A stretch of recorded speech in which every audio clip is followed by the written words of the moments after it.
माया पहली बार अपने ससुराल आई थी। मुंह दिखाई की रस्म थी। सबसे पहले उसके ससुर ने ही उसका घूंघट उठाया। अरे वाह, हमारी बहू तो बिल्कुल चांद का टुकड़ा है। ऐसा करो, सारी लाइटें बंद कर दो, क्योंकि रोशनी तो हमारे बहू के चेहरे से ही हो रहा है। उसके ससुर ने उसे मुंह दिखाई दी और वहां से चला गया। विक्रम भैया को इतनी खूबसूरत बीवी मिली है कि मुझे शादी करने की जरूरत ही नहीं पड़ेगी। माशाअल्लाह भाभी, तुम तो बहुत खूबसूरत हो। ये लो, मेरी तरफ से 501 रुपये की मुंह दिखाई। अपने देवर के मुंह से ये बात सुनकर माया को थोड़ा अजीब लगा, लेकिन वो इतना सोचकर रह गई कि देवर के मुंह से इतना मजाक तो चलता ही है। खैर, उसके बाद कुछ औरतें भी आई, तब उसे थोड़ा रिलैक्स महसूस हुआ। खैर, इस तरह मुंह दिखाई की रस्म खत्म होने के बाद आज उस घर में पहली रसोई थी। तभी पीछे से उसका ससुर किचन में चला गया। अरे बहू, तुम खाना बनाते वक्त कितनी खूबसूरत लग रही हो। अरे ससुर जी, आप यहाँ क्या कर रहे हैं और आप कैसी बातें कर रहे हैं? माया, एक स्त्री की तारीफ करना कोई पाप है क्या? तभी वहां पर उसकी सास आ गई। अरे आप यहाँ किचन में क्या कर रहे हैं? जाइए अपने कमरे में जाइए, मुझे बहू की मदद करने दो। उसका ससुर वहां से चला गया। उसके बाद उसकी सास ने कहा, क्या हुआ बहू, कुछ परेशान लग रही हो? कोई परेशानी है क्या? अरे नहीं नहीं सासू माँ, कोई परेशानी नहीं है। बहू, तेरे हाथ कितने खूबसूरत हैं, इन्हें तो चूमने का मन करता है। क्या गजब की नेल पॉलिश लगा रखी है तूने। तभी वहां पर माया का पति विक्रम पहुंच गया। माँ, देखो बाहर कुछ मेहमान आए हुए हैं, उनसे मिल लो जाकर। उसकी सास वहां से चली गई। तब माया ने कहा, अच्छा हुआ आप आ गए। नहीं नहीं, मैं उस तरीके का लड़का नहीं हूँ कि खाना बनाने में अपनी बीवी की मदद करूंगा। मुझसे ऐसी उम्मीद मत रखना। अरे नहीं नहीं, मैं आपसे खाना नहीं बनवाऊंगी। ठीक है, आप जाइए, मैं जल्दी से सबके लिए खाना बना देती हूँ। खैर, माया ने खाना बनाया और सभी लोगों को खाना बहुत पसंद आया। रात में विक्रम और माया की सुहाग रात थी। माया, पूरा गांव तुम्हारी खूबसूरती की बहुत तारीफ कर रहा है। यहाँ तक कि पिताजी, माँ, मेरा छोटा भाई, सभी लोग तुम्हारी बहुत तारीफ कर रहे हैं। मैं कितना खुश नसीब हूँ कि मुझे तुम जैसी खूबसूरत बीबी मिली। हाँ, लेकिन तारीफ जब हद से ज्यादा बढ़ने लगे तो घबराहट होने लगती है। तुम औरतों का भी कमाल है, तारीफ करो तो मुश्किल, तारीफ ना करो तो मुश्किल। नहीं नहीं, आपका तो मुझ पर पूरा अधिकार है। आप जितनी चाहे उतनी मेरी तारीफ कर सकते हैं। तभी अचानक घर का दरवाजा किसी ने खटखटाया। माया ने दरवाजा खोला तो बाहर उसका देवर रौनक खड़ा था। भाभी, आप यहाँ क्या कर रही हो? आप मेरे कमरे में चलो ना। ये सुनकर माया हैरान हो गई। रौनक, तो पागल हो गया है क्या? मैं तेरे कमरे में क्यों चलूं? भैया, भाभी को समझाओ ना। मेरे कमरे में चलने में उन्हें पता नहीं कौन सी प्रॉब्लम है। अरे माया, जब इतना कह रहा है तो चली जाओ ना। अब तो भैया ने भी परमिशन दे दी। अब मैं आपका हाथ पकड़कर अपने कमरे में ले जाऊंगा।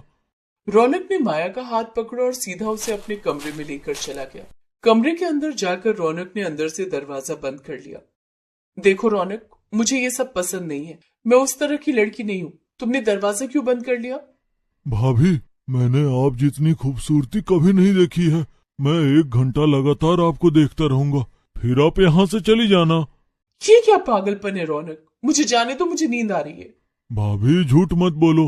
आज आपकी सुहाग रात है। आज तो आपको रात भर जागना पड़ेगा। 1 घंटा मुझे भी दे दो। इनका पूरा परिवार मुझे पागल लगता है। मैं जा रही हूँ। माया दरवाजा खोलकर अपने कमरे में आ गई। खैर, विक्रम और रौनक की सुहाग रात हो गई और सुबह उठकर माया सबके लिए चाय नाश्ता बनाने लगी। चाय नाश्ता करने के बाद विक्रम तो अपने काम पर चला गया। माया अपने कमरे में अकेले बैठकर कुछ सोच रही थी। इस घर में तो सभी ठरकी हैं। पता नहीं किस घर में आ गई मैं। ये तो अच्छा हुआ कि विक्रम का नेचर अच्छा है, वरना मैं यहाँ नहीं रुकने वाली थी। लेकिन सभी के सभी इतने ठरकी क्यों हैं? मुझे तो सासू माँ भी ठरकी लगती है। दरवाजा खुला देखकर उसका ससुर माया के कमरे में पहुंच गया। अरे बहू, आज का जमाना बदल चुका है। इतना शर्माने की कोई जरूरत नहीं है। बैठो। ससुर जी, आप ये मुझसे किस तरह की बातें करते रहते हैं? सासू माँ कहाँ है? तभी वहां पर उसकी सास भी आ गई और उसने अंदर से कमरा बंद कर लिया। ये सब देखकर माया घबरा गई। बहू, तूने मुझे याद किया और मैं आ गई। बहू, आजा, मेरी गोद में बैठ जा। तू मेरे लिए एक बच्ची है। मैं बच्ची जैसे तुझे प्यार करना चाहती हूँ। सासू माँ, मैं आपकी बेटी की उम्र की हूँ, लेकिन इतनी भी छोटी नहीं हूँ कि आपकी गोद में बैठ जाऊं। मैं जा रही हूँ कपड़े धोने। बहू तेरी गोद में नहीं बैठेगी। बहू तू मेरी गोद में बैठ जा, तू तो मेरी बच्ची जैसी है ना। इस घर को आखिर हो क्या गया है? सारे के सारे लोग बच्ची बोलकर मेरे साथ ठरकपन कर रहे हैं, लेकिन ये सब हो क्यों रहा है? मुझे अभी यहाँ से जाना होगा, वरना पता नहीं ये लोग मेरे साथ क्या करेंगे। खैर, माया तुरंत उठी और कमरे से बाहर चली गई। तभी अचानक उसके सास और ससुर एक दूसरे को घूर कर देखने लगे। अचानक उसकी सास की आंखें लाल हो गई और ससुर की आंखें हरी। दोनों का चेहरा बहुत ही खौफनाक लग रहा था। खैर, रात में जब विक्रम आया तब माया ने सारी शिकायत उससे कर दी। विक्रम, मैंने जो भी तुम्हें बताया वो बिल्कुल सच है। मुझे ऐसा कहते हुए अच्छा तो नहीं लग रहा, लेकिन फिर भी मैं कहूंगी कि तुम्हारे परिवार में सब के सब ठरकी हैं। माया, ये तुम क्या कह रही हो? सब लोग तुम्हें इतना प्यार करते हैं और तुम्हें वो चीज ठरकपन लगती है? अरे, बहू से प्यार करने की एक मर्यादा होती है। तभी अचानक विक्रम की आंखें बिल्कुल लाल हो गई और घर की लाइटें पूरी तरह से बंद हो गई। विक्रम, ये क्या हो गया? तुम्हारी आंखें इतनी लाल कैसे हो गई? जिसकी तुम्हारी जितनी खूबसूरत बीबी हो वो बातों में अपना वक्त जाया नहीं करेगा। उस दिन हमारी सुहागरात ठीक से नहीं हो पाई थी। आज हम अपनी सुहागरात मनाते हैं और तुम बाकी लोगों के बारे में सोचना बंद कर दो।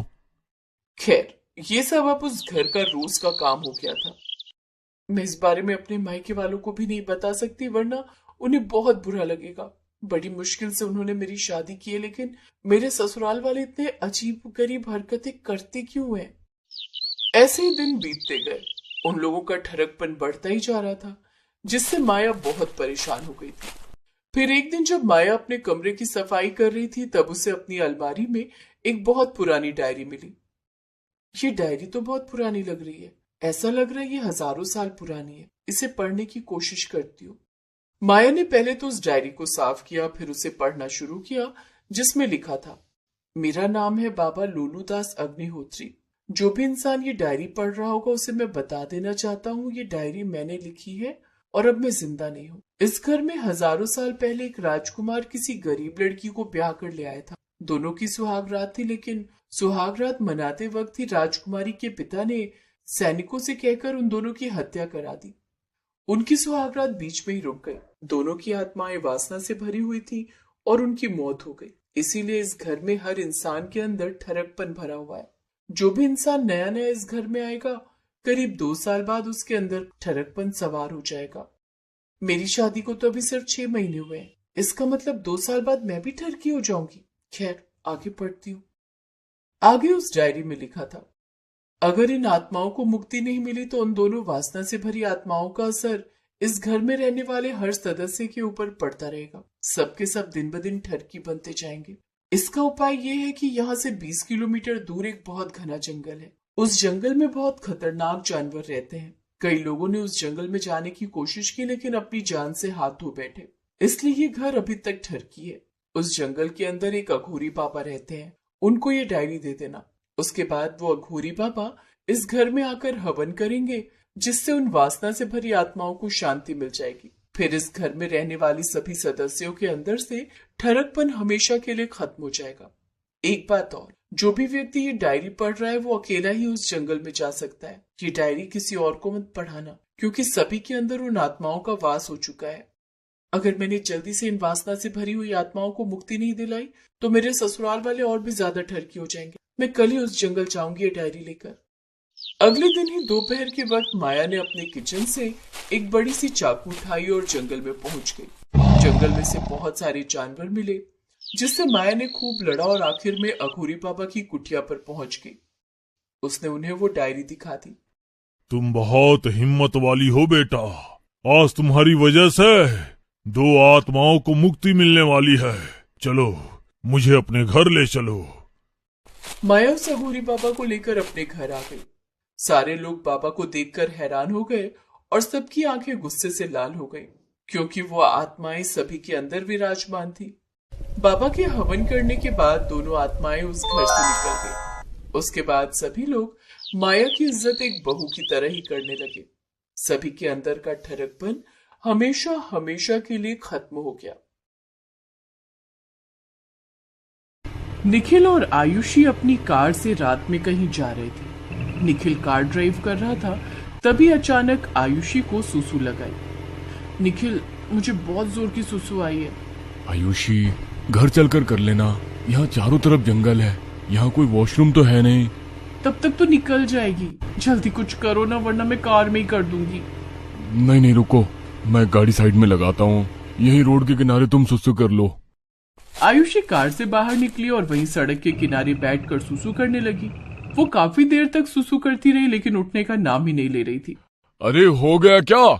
अरे 1 मिनट रुकिए। आयुषी कम से कम 1 घंटे तक सुसु करती रही लेकिन वहां से उठी नहीं। निखिल परेशान हो गया। आयुषी 1 घंटा हो गया, कितना सुसु करोगी? पूरा समुंदर पी गई थी क्या? आयुषी सुसु करती ही जा रही थी लेकिन उसकी सुसु रुक ही नहीं रही थी। सुसु करते करते अचानक उसकी नींद खुल गई क्योंकि वो ये सब सपने में देख रही थी। तभी उसे एहसास हुआ कि उसने बिस्तर पर ही सुसु कर दिया है। ये क्या, मैं तो सपने में सुसु कर रही थी, बिस्तर पर ही सुसु कर दिया। आयुषी ने धीरे से कंबल उठाकर देखा तो निखिल की भी पैंट भीगी हुई थी। यानी आयुषी ने इतना ज्यादा सुसु कर दिया था कि उसकी सुसु से निखिल भीग गया। लेकिन वो बेचारा सो रहा था, उसे इस बात का अंदाजा ही नहीं था। चुपचाप सो जाती हूँ, सुबह मैं सारा इल्जाम निखिल पर डाल दूंगी। सुबह आयुषी जल्दी उठ गई और उसने नहा धो भी लिया। वो चाय लेकर निखिल के पास आई और उसे जगाया। अरे निखिल, उठिए ना, आज आपको ऑफिस नहीं जाना क्या? अरे सोने दो ना आयुषी, मैं लेट भी चला जाऊंगा तो बॉस मुझे कुछ नहीं कहेगा, आखिर तुम्हारे भाई उस कंपनी के मैनेजर हैं। आयुषी ने निखिल के ऊपर से कंबल हटा दिया। उसकी पूरी पैंट गीली थी। आयुषी ने उस मौके का पूरा फायदा उठाया। अरे ये क्या, आपने तो बच्चों वाली हरकत कर दी। आप अभी तक बिस्तर पर ही सुसु कर देते हो। ये देखिए, आपकी पूरी पैंट गीली हो गई है। निखिल चौंक कर उठ गया। उसने अपनी पैंट देखी तो पूरी गीली थी। अरे ये क्या हो गया, मैंने तो बिस्तर पर ही सुसु कर दिया और मुझे पता भी नहीं चला। प्लीज तुम माँ को कुछ मत बताना, मैं जल्दी से नहा लेता हूँ और तुम जल्दी से बेडशीट बदल दो। निखिल उस घर में जमाई था। इतने में आयुषी की भाभी राधिका वहां पर आ गई। मैंने सब कुछ देख लिया है नंदोई जी, आप तो आज भी बिस्तर पर सुसु कर देते हो। भाभी जी, मुझे बिल्कुल पता नहीं चला, ये सब कैसे हो गया। निखिल तुरंत बाथरूम में घुस गया और नहाने लग गया। आयुषी ने बेडशीट बदल दी। अरे बेटा, कितना काम करोगी, चल बहू ने नाश्ता तैयार कर दिया है। राधिका ने नाश्ता बना दिया। निखिल, मोहन, आयुषी और उसकी माँ ने नाश्ता किया। निखिल और मोहन अपना टिफिन लेकर ऑफिस चले गए। दोपहर में टीवी देखते देखते आयुषी को नींद आ गई। माँ, भाभी, आप लोग टीवी देखो, मुझे तो बहुत नींद आ रही है। हाँ बेटा जा। हाँ जाइए ननद जी, निखिल ने सुसु कर दिया था इसलिए तुझे जल्दी उठना पड़ा होगा, जा थोड़ा आराम कर ले। भाभी, माँ के सामने तो ओ, सासू माँ को नहीं बताना था। खैर, आयुषी अपने कमरे में जाकर सो गई। जैसे ही उसकी आंख लगी वैसे ही वो एक बार फिर से सपना देखने लगी जिसमें वो पहाड़ों पर बैठकर सुसु कर रही थी। अचानक जैसे ही उसकी नींद खुली उसने देखा कि पूरा बिस्तर गीला हो चुका था। ये क्या हुआ, मैंने तो दिन में ही बेड पर सुसु कर दिया। रात में तो मैंने सारा इल्जाम निखिल पर डाल दिया था, पर अब मैं क्या करूं? जल्दी से बेडशीट बदल देती हूँ और थोड़ा सा परफ्यूम भी डाल देती हूँ ताकि महक ना आए।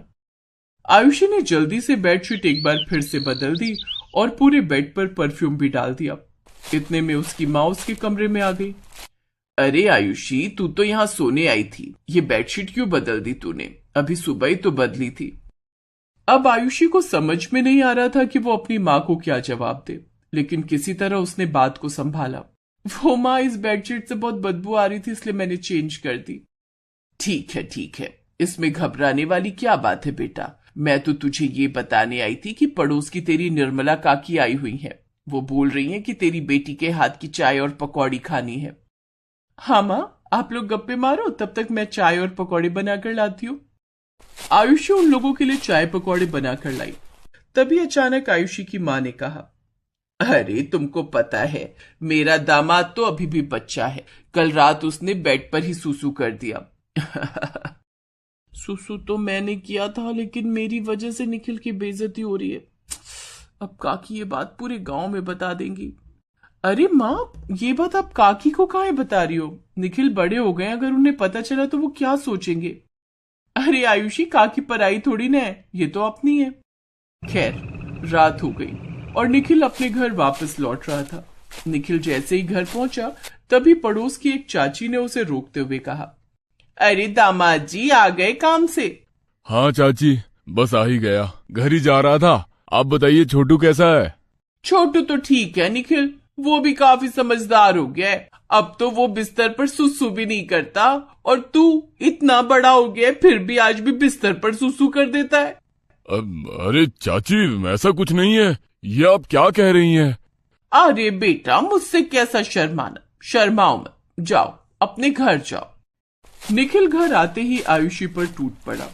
आयुषी, तुम मेरा मजाक उड़ाने का कोई भी मौका नहीं छोड़ती। गांव की ममता चाची को तुमने क्यों बताया कि मैंने बिस्तर पर सुसु कर दिया था? हाँ? इससे पहले कि आयुषी कुछ बोल पाती, उसकी माँ वहां पर आ गई। मेरी बेटी पर गुस्सा करने की कोई जरूरत नहीं है, वो जरूर तेरी काकी ने बताया होगा पूरे गांव को। हाँ दामाद जी, कल सासू माँ ने मजाक मजाक में उनसे बता क्या दिया, उन्होंने तो पूरे गांव में ही बता दिया। क्या सासू माँ, आप भी कमाल करती हो। आपको पता है ना, काकी के पेट में कोई बात नहीं पचती। खैर, निखिल खाना पीना खाकर सो गया। रात में एक बार फिर से आयुषी ने एक ऐसा सपना देखा जिसमें वो किसी राजमहल में सुसु कर रही थी। जैसे ही उसकी आंख खुली, उसने देखा कि उसने फिर से बिस्तर पर सुसु कर दिया है। निखिल की भी पैंट थोड़ी सी गीली हो गई। ये सब क्या हो रहा है मेरे साथ? मैं जब भी सोती हूँ बिस्तर पर सुसु कर देती हूँ, चुपचाप सो जाती हूँ। अगर किसी को पता चला कि मैं ही बिस्तर पर सुसु करती हूँ तो मेरी तो वाट लग जाएगी। सबसे ज्यादा भाभी मेरा मजाक बनाएंगी। अगली सुबह जब निखिल सोकर उठा तो उसने देखा कि उसकी पैंट फिर से गीली थी। आयुषी ने फिर से चादर बदल दी। आयुषी, मुझे लगता है कि मुझे डॉक्टर को दिखाना पड़ेगा। कोई ना कोई प्रॉब्लम जरूर हो गई है, इसी वजह से मैं बिस्तर पर सुसु कर देता हूँ हर रोज। सासू माँ, भैया, भाभी क्या सोचेंगे मेरे बारे में? निखिल ऑफिस जाने से पहले डॉक्टर के पास गया और उसे सारी प्रॉब्लम बताई। डॉक्टर ने निखिल का चेकअप किया और कहा, देखिए मिस्टर निखिल, आपकी रिपोर्ट तो बिल्कुल नॉर्मल है। मुझे नहीं लगता कि आप बिस्तर पर सुसु करते होंगे। खैर, निखिल डॉक्टर के पास से वापस आ गया। शाम को जब वो अपने घर लौट रहा था तब गांव की कुछ लड़कियां, लड़के और औरतें उसका मजाक उड़ाने लगी। क्या जीजा, रात को हमारी दीदी को देखकर सुसु आ जाती है क्या आपको? इतना डर लगता है उनसे आपको? बीवी का डर तो हर किसी को होता है। खैर, निखिल बिना कुछ बोले वहां से वापस अपने घर आ गया। उसने सारी बात अपनी पत्नी को बताई। आयुषी, डॉक्टर ने तो बता दिया कि मुझे कोई प्रॉब्लम नहीं है, फिर पता नहीं क्यों मैं रात में सुसु कर देता हूँ और मुझे पता भी नहीं चलता। आयुषी बेचारी कुछ नहीं बोल पा रही थी। उसे तो पता ही था कि बिस्तर पर सुसु निखिल नहीं बल्कि वो खुद करती है। खैर, रात में निखिल छत पर इधर उधर टहलने लगा। कहीं ऐसा तो नहीं कि बिस्तर पर सुसु मैं नहीं बल्कि आयुषी करती है, लेकिन इस बात का पता कैसे चलेगा? तभी अचानक निखिल के दिमाग में कोई आइडिया आ गया। आप इतनी रात में कहाँ जा रहे हैं निखिल? आपने कुछ बताया भी नहीं। अरे मैं तुमको बताना ही भूल गया। अभी जस्ट 10 मिनट पहले मेरे स्कूल के दोस्त का फोन आया था। आज हम सभी स्कूल के फ्रेंड्स मिलने वाले हैं, तो मुझे जाना पड़ेगा, वरना वो कल सुबह अमेरिका निकल जाएगा। ठीक है ठीक है, इसमें इतना परेशान होने वाली क्या बात है। निखिल घर से बाहर निकल गया, लेकिन वो कहीं गया नहीं, बल्कि अपने कमरे के पीछे खड़ा होकर खिड़की से ही सब कुछ देखने लगा। आज रात में आयुषी पर नजर रखूंगा। अगर इसने बिस्तर पर सुसु की तो ये बेडशीट जरूर चेंज करेगी। रात में फिर से आयुषी ने बिस्तर पर सुसु कर दी। आधी रात को जब उसकी नींद खुली तो उसे इस बात का पता चला। वो तुरंत ही बेडशीट चेंज करने लगी, लेकिन तभी निखिल बोल पड़ा। पकड़ लिया, पकड़ लिया। इसका मतलब बिस्तर पर सुसु मैं नहीं बल्कि तुम करती थी आयुषी। मुझे माफ कर दीजिए निखिल, मैं ही हर रोज बिस्तर पर सुसु कर देती थी और आपका नाम लगा दिया करती थी हर बार। प्लीज आप किसी को बताना मत।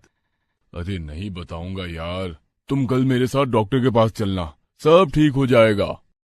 अगले ही दिन कोई बहाना बनाकर निखिल आयुषी को डॉक्टर के पास ले गया।